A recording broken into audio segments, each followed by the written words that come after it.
Welcome to the Her Best Self podcast. Today, girl, I want to speak directly to you. Yes, you. The you who's tired. Tired of the constant battle with food. Tired of the voice in your head that never seems satisfied. Tired of living with the struggle of food controlling your life that has taken control of your entire life and your mind. Sis, I see you on all the levels. And today I want to offer you something different, not another meal plan or a recovery checklist, but a journey inward, a practice called shadow work that might help you understand the deeper roots of your relationship with food and your body. I hope that you find today's episode healing. I hope that you will spend some time with us today because this is an exercise and an assignment that truly will change your life if you put it into practice. All right, friend, let's get into episode 213. Hey girl, welcome to the Her Best Self podcast. I'm Lindsey, former competitive figure skater and perfectionist, turned God-led imperfect boy mom and digital CEO. If you find yourself constantly thinking about food and wondering if you'll wake up one day free from the obsessive thoughts and behaviors controlling your life, then I've created this podcast for you because I know exactly what it's like to be a downright hot mess trapped in the destructive cycle of disordered eating. I finally found freedom and you can too, girlfriend. So if you're ready to heal your relationship with food and body and break the chains of control and show up in your best health, then grab your favorite Tarjay journal and let's get to it so you can start living your best life as your best self. Hey sis, I hope that your week is off to a wonderful start. Today we're going to be talking about shadow work. And this is an exercise that I use still today, but I used this in my recovery from my anorexia.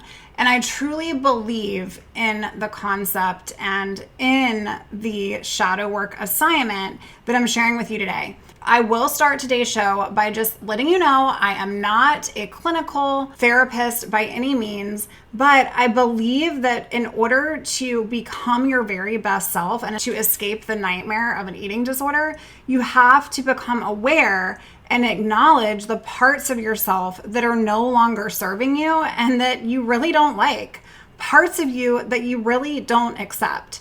And so the goal with shadow work is to really understand our hidden parts, accept them as part of our whole self, and then integrate them into awareness. And so today's assignment is to help you navigate some questions and really get alone with yourself to find what comes up for you. Honestly, I had to do a lot of journaling in my recovery because I often would just let my mind bounce all around. And I got to a point where I didn't know which voice was mine anymore. I knew the eating disorder voice wasn't serving me, but it just felt like a ping pong ball in my mind constantly. And so I wanted to share something different with you today. But before I share today's assignment, I do think that this experience for you will be the most beneficial if you take some time, and I actually call this the find a bench exercise. I want you to either find a bench, a tranquil place, somewhere where you can get quiet from the world and listen to your intuition when you're asking yourself these questions. And if you're unable to do that right now, that is perfectly fine. Or even if you're not able to jot these questions down, I want you to come back to this exercise. But before today's assignment, I want to tell you a story. When I was recovering, I would wake up in the morning and immediately check my weight. I would feel for the sharp edges in my body, making sure that my collarbone was prominent, making sure that I was still small. I would actually wrap my fingers around my wrist, and this isn't to be triggering, but it is really just to show you where I was, so that if you're sitting here too, you're not questioning your life and everything in it, because this is part of this disease. But these were daily measurements, okay? So I want you to enter in the blank of what you do daily. And it was my way, just like it is your way, of confirming that I was still in control. My day, friend, would be meticulously planned around avoiding food. I would do things back to back so that I would have an excuse to skip out on meal times. I knew exactly how many calories were in everything, and I would count even the splash of milk in my coffee Drinking water constantly, partially to, yes, feel full, but partially because I had read somewhere that it boosted my metabolism and kept me fuller for longer. And we cling to these rules that we hear like one time and we make them our truths. But during that time, people would compliment my discipline. They would compliment my willpower. I wish I had your self-control, they would say, not seeing how I would constantly have to distract myself from thinking about when I could eat next, or even trying to fall asleep at night because I was too cold or too hungry, constantly not able to fully be present in my life. And what no one saw was the profound loneliness. Okay, friend, and I see that. If you're there, gosh, do I get it. The way that I would scroll through photos of my friends enjoying meals together while I sat alone, terrified to go out because I knew that I wasn't allowed to have that. I didn't want to put myself in a place that was a constant invitation that involved around food. And so I constantly declined invitations around food. The way my world grew smaller and smaller until it contained nothing but numbers around calories and pounds and inches and steps. What I didn't understand then, but see so clearly now, not only in my past reflection, but in working with client after client after client, is that this wasn't really about food or weight at all. The restriction was a physical manifestation of deeper wounds that were inside of me. My anorexia was the shadow that I cast when I turned away from the pain that I wasn't ready to face. And so this episode is designed as an assignment. Okay. One, I want you to encourage you, again, to take a quiet place, perhaps that beautiful bench somewhere peaceful where you can be alone with your thoughts without distraction, and bring something to write with. Have a willingness to be honest with yourself in order to get uncomfortable at first, but in order to, get some of those emotions and beliefs and experiences out. If you're struggling with your own stuff right now, the shadows that you hold in your heart are often the keys to understanding why food and your body have become battlegrounds for you. Okay. And so I'm going to share today 11 questions. You don't need to answer them all at once. In fact, I encourage you to take your time, maybe just focus on one or two of these questions and then come back to this. But before we dive into them, I do want to acknowledge something important. This could bring up difficult emotions. It could bring up memories. Be gentle with yourself. And at any point you feel overwhelmed, just pause, breathe, pray, and remember that healing isn't linear and it doesn't just happen all at once. When I was deep in my eating disorder, I believed that I was somehow in control by restricting. The voice of my eating disorder had become my constant companion. The irony is that I had never been more out of control. I was so out of control, drowning out everything else, drowning out joy and connection and curiosity and, of course, rest.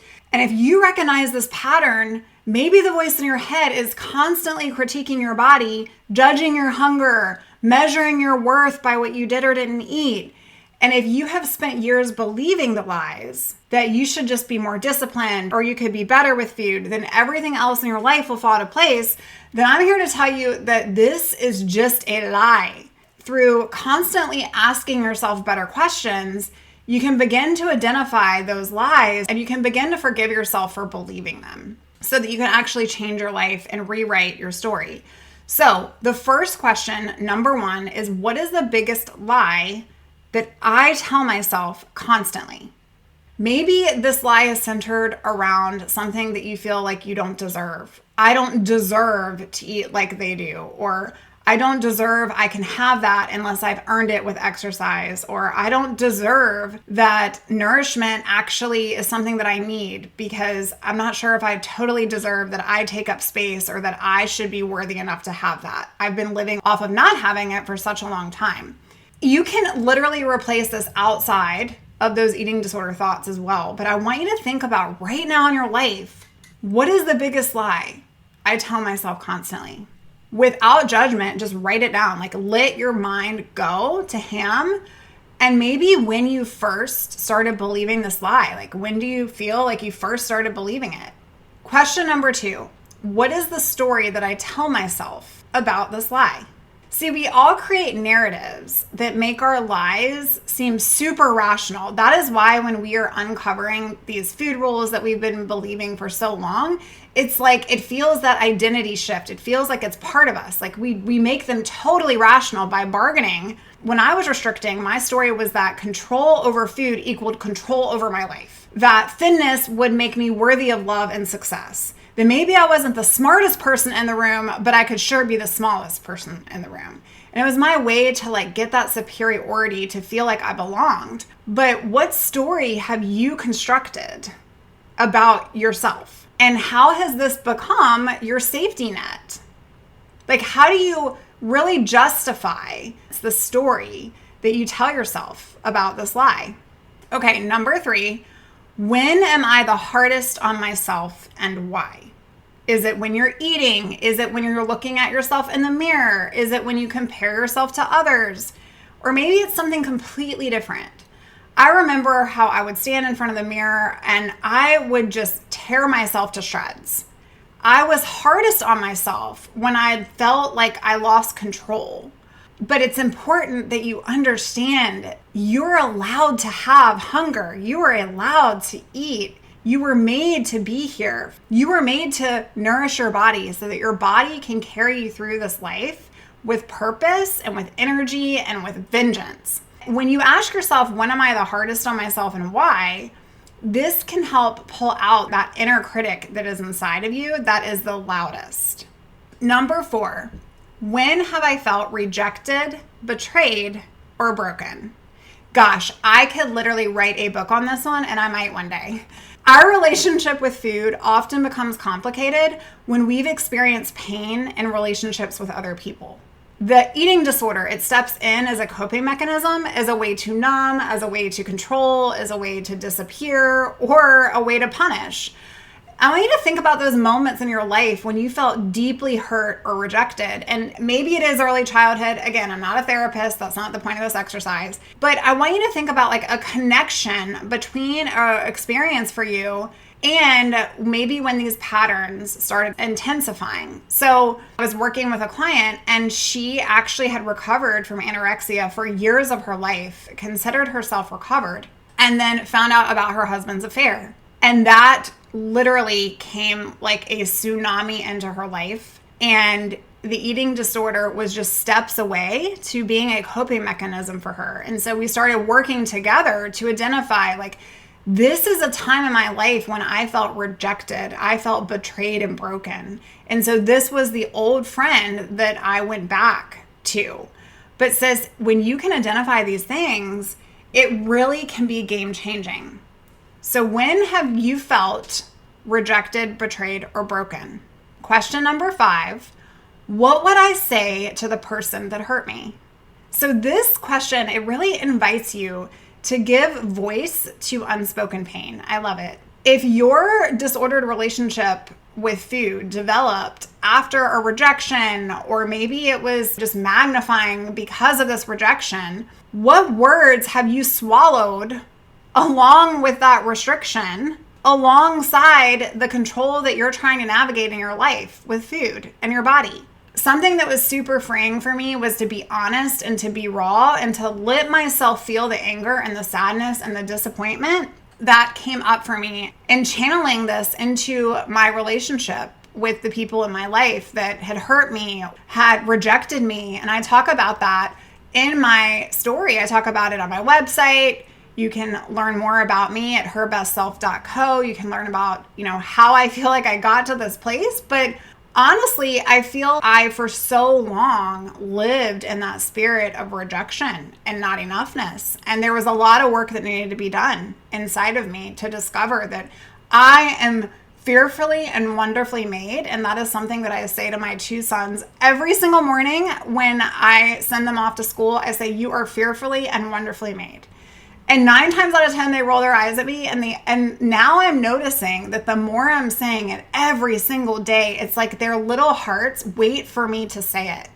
And so here's your invitation. You are fearfully and wonderfully made. Like, continue to say that. I say, God of the universe made you this way. This is who you are. Never forget whose you are. And it is just such a wonderful, wonderful thing that our hearts need. Question number 6, what makes me feel the most jealous? And what do I wish I had that I don't? So when I was sick, I was jealous of people who could just eat normally without anxiety. My friends who didn't measure themselves by their waistline, who seemed super comfortable in their own skin. I would be jealous about other people that I didn't even know. And what I didn't realize was that I wasn't really jealous of their bodies. I was jealous of their freedom, of their peace, of what I thought they had that I didn't. So what are you really hungry for in life, sis? Is it connection? Is it that security? Is it to be free to express yourself, to have recognition? Like, what lights you up? Because when you're jealous of somebody else, it's 9 times out of 10 pulling on something within you. Question number 7, what traits do or did my parents have that I hope I don't? So our relationships with our earliest caretakers shape our relationship with nourishment. And perhaps you had a parent who was critical of your appearance, who was always on a diet themselves, or who would use food as reward or punishment. And that is why I constantly work with my clients to rebuild how they are looking from this point forward in their life. Now that you're an adult, like, you have the power within you to change this. But it is important to look at how the people closest to you, your family's attitudes towards food, their bodies, achievement, or emotional expression may have contributed to this control in your life. Number 8, what are my toxic traits? And how do I push those on other people? You see, eating disorders can make us secretive. They can make us irritable and moody. They can make us judgmental or emotionally unavailable. We might even project our food anxieties onto other people or become super fixated on what other people eat. But how long has your eating disorder affected your relationships? And how has it changed the way that you interact with this world? When you can start acknowledging these patterns, it isn't about shame. It actually creates an awareness within you that can light you up and give you that empowerment of, like, I'm not doing this anymore. I know that my toxic trait is being a control freak. I know that I like everything a certain way, and I like it controlled, and I like it running through me. But how am I showing up in that? It's not about shame. It's about creating an awareness that can bring you to the next level of your best self. Question number 9, when I think about my future, what am I the most afraid of? So for many women who struggle with eating disorders, there is a terror in imagining life without one. It actually is this really weird place to be because it becomes a security blanket, an identity, a way of navigating the world. But then it's also like you want to escape it. So what fears come up when you imagine fully recovering? Or maybe you've thought about that. What is my best self? But when I sit down to think about it, I don't really know what that would mean. What would you have to face if food and your body weren't consuming your mental energy? What are you the most afraid of?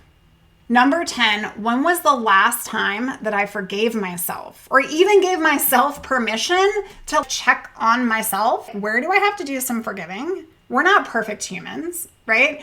The cycle of restriction or purging or overexercise, it's often accompanied by intense shame and self-punishment. But here's the catch. Recovery requires forgiveness. It's not optional. It's a requirement. So I want you to think about a time when you showed yourself compassion rather than criticism. And if not, can you imagine what that might feel like? And is there something right now that maybe you've forgiven your mom, maybe you've forgiven your dad, like me, like maybe you've forgiven that person that made this lasting impression on your life, but have you forgiven yourself? Have you forgiven you, the most important relationship that you have in your life? And last but not least, question 11, what does happiness mean to me? I want you to think about this one. Beyond weight goals, beyond food rules, beyond the temporary high of emptiness or the fleeting satisfaction of elitism when you feel like you have done something that the eating disorder would be proud of. Beyond that, what would genuine happiness look like in your life? Now, I know that when I was struggling, I couldn't imagine happiness that wasn't tied to thinness. But now I understand that true happiness comes from laughing with the people that I love, having that connection and being present in the moment without thinking about what's on the menu, having that purposeful peace within and that self-acceptance of like, this is who I am. What you see is what you get. There's something powerful and empowering in that. So what does happiness mean to you? And as you sit with these questions, I want you to remember that shadow work, it isn't about finding perfect answers. It's just about creating space for curiosity and compassion where there has only been criticism and control up to this point. Because sis, your eating disorder began as an attempt to meet certain needs for safety, for control. Maybe it was for numbing pain or for proving your value. And it was a solution to problems that you just did not know how to solve in any other way. But now it's created problems of its own. And so I want to invite you to return to these questions whenever you feel ready to explore another layer. Honestly, I return to these questions, which is why I wanted to share them with you today. When I'm going through anything, like any life-changing decision, or if I'm feeling out of alignment with myself, I return to these. And I speak them aloud back to myself so that I can kind of feel that supportive nature of myself and my intuition. This work, it doesn't replace professional treatment. So I do want you to make sure that if you're struggling, you're getting supported. But it can complement it by helping you understand the deeper roots of your relationship with food and your body. I want you to remember that the goal isn't to banish your shadow. It is actually to invite it in and to integrate it into your life, to acknowledge that this is how I've been seeking expression. I can let my light shine in this place, and the shadows are just going to dissolve around me. And I can find new ways to meet my own needs rather than to try to deplete my needs by restricting. You are so much more than where you're at right now. You are so much more. And God has such a plan in your life for your life. If you will pick up your mat and walk, sis, there is a path to freedom. And it begins with a willingness to look inward with honesty and with compassion. I'm so proud of you for doing the hardest work there is. I am honored that you listen to my show. I'm so honored that you're taking notes or that you're coming back to this episode again and again to really go through these questions and to do that work within you, because there is nothing like it. If you want to learn how we can do this together, because you're like, you know what? Maybe you have a therapist or therapy hasn't worked for you in the past, and you really want to focus on the here and now to get you to your future best self because you are so done. Like, you're done. I say that all the time, but that's how my clients feel when they come to me. They're just like, I don't know how I'm going to do this, and I've been dealing with this for a really long time, but I'm done. Like, I don't want to spend one more ounce of breath within me struggling with this voice in my mind controlling my life anymore. And if that's you and you want to learn how I can partner alongside you, please go out and fill out a client application. I'm currently taking a few new clients, and I would just adore to meet you and get to know you. You can find out more at herbestself.co. And until next time, sis, be gentle with you, sending you all the love and recovery hugs. Bye for now. Oh, friend, thank you so much for letting me share what was on my heart today. My hope for this podcast is to help more women find freedom from food and body. If this has empowered or blessed you, let me know. I'd be honored for your rating and review of my show, and I'd love to connect with you in my private Facebook community.